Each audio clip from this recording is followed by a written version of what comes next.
Hello, guys. Welcome, everybody, to Purple Haze Podcast. I am your host who bleeds purple and gold, Isaac here. So, the Vikings will be taking on the 2-0 Vikings are taking on the also 2-0 Houston Texans, and they will be hosting them at US Bank Stadium. And let me tell y'all, this is one of the games that I was excited even before the season started. Like, former ex-Vikings players and former ex-Texans players going against each other should be a banger of a game. But yeah. So let's get to basically how the Vikings can continue their winning streak and go 3-0 on the season. One of them has to go undefeated.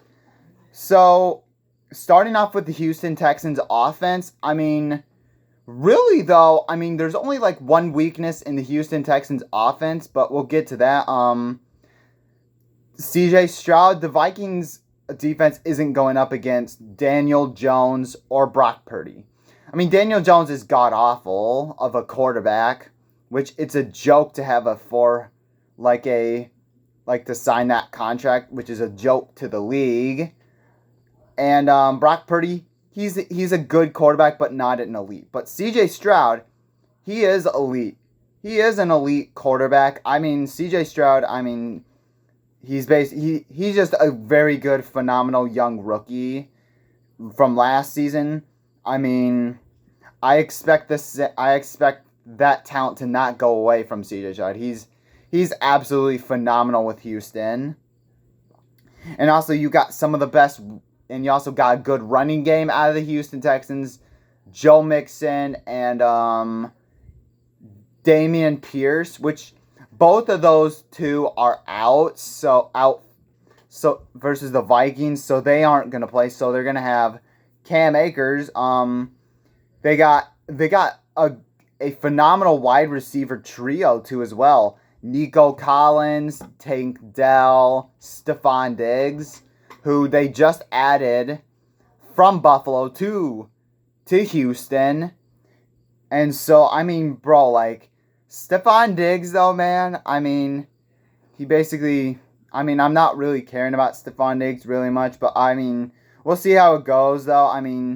Also, Dalton Schultz, he's a solid playmaker, too, as well. So, here are kind of some of the keys, for the Vikings defense, to really step up their game against this, because, you already went up against the 49ers where you forced Purdy to throw the ball, which I have no doubt, though, the Vikings will keep the run game at a minimum. I have no doubt. So, they're going to pass it. I expect the Texans to pass it quite a bit on this Vikings defense. So basically, the weakness for the Texans is their offensive line. I'm not making this up. The Texans offensive line is literally banged up with injuries. Like, both their starting center and their backup center. So they literally have their third string center, or maybe they moved positions and swapped from a different team to the starting to be a center. To be the center. So I fully expect the edge rushers, to get after them too much. And also the interior offensive line, I think there's no reason for them to go off, Harrison Phillips, Jerry Tillery, Jonathan Bullard. I expect the offensive line of the Minnesota Vikings to... not the offensive line. The defensive line. What am I talking about? The defensive line of the Vikings to get after the offensive line of the Houston Texans, because CJ Stroud throughout the first two games has been, I believe, the top 5 most sacked quarterback. So I fully expect to get them. Even if they didn't blitz, I expect them to go home with 4. And also the cornerbacks, they're going to have to step up because, like I said, the Texans are going to want to throw the ball, with CJ Stroud and give their playmakers a chance. The cornerbacks, Stephon Gilmore, Byron Murphy Jr., and Shaquille Griffin, there's no excuse for them to improve because you're going up against an elite quarterback where I don't know if you're going to get away, with the game, with giving up big passes by the 49ers. I mean, the 49ers, though, you gave up a lot of big, passing yards. It's not the greatest, though, to give up big passing yards, but if the cornerbacks don't improve, I think the best way is to put a safety to help, is to have a safety help. So it's going to be a tough one for the cornerbacks. That's like my only concern, though, on this unit. And then also on defense, the Texans' defense is actually pretty solid. Obviously, you got Danielle Hunter, which that's going to be exciting to see. You got Will Anderson, Aziz Al-Shahir, and Derek Stingley.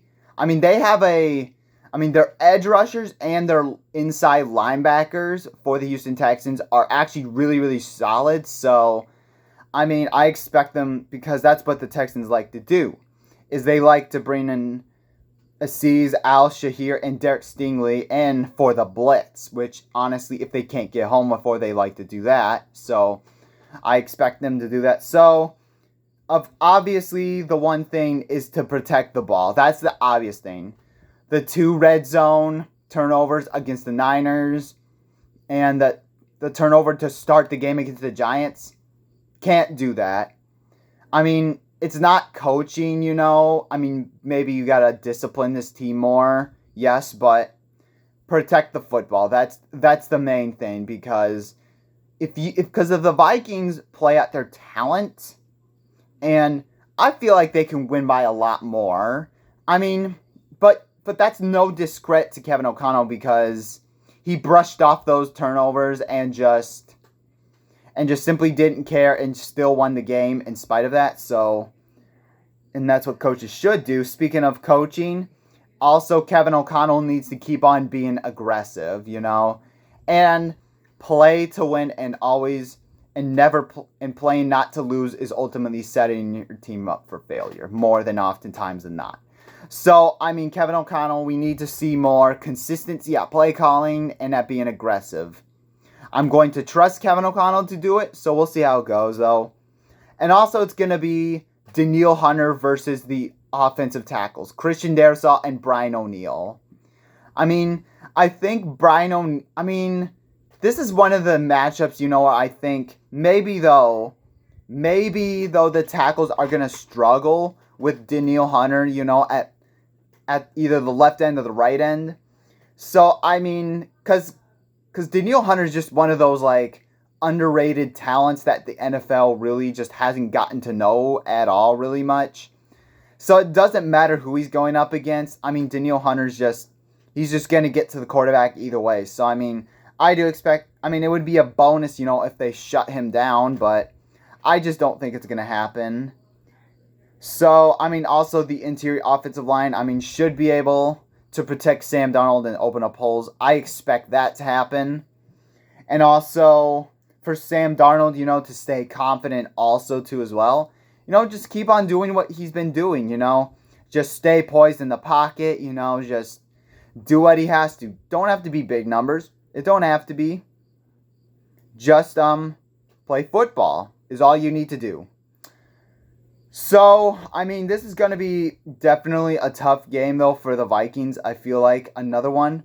I said before on the 49ers preview, though, if you guys didn't know, that I feel like the Vikings have a better chance of winning against the Houston Texans than they do the 49ers.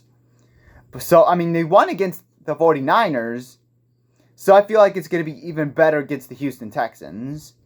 So, I think, though, the Vikings do get the dub against the Houston Texans. I'll take the Vikings to go 3-0. Give me Vikings over Texans 27-20. Rolling to 3-0. All right, yep, I think that should be good. So thank you guys so much for watching. Hit that like button, hit that subscribe button if you haven't already. Skol Vikings.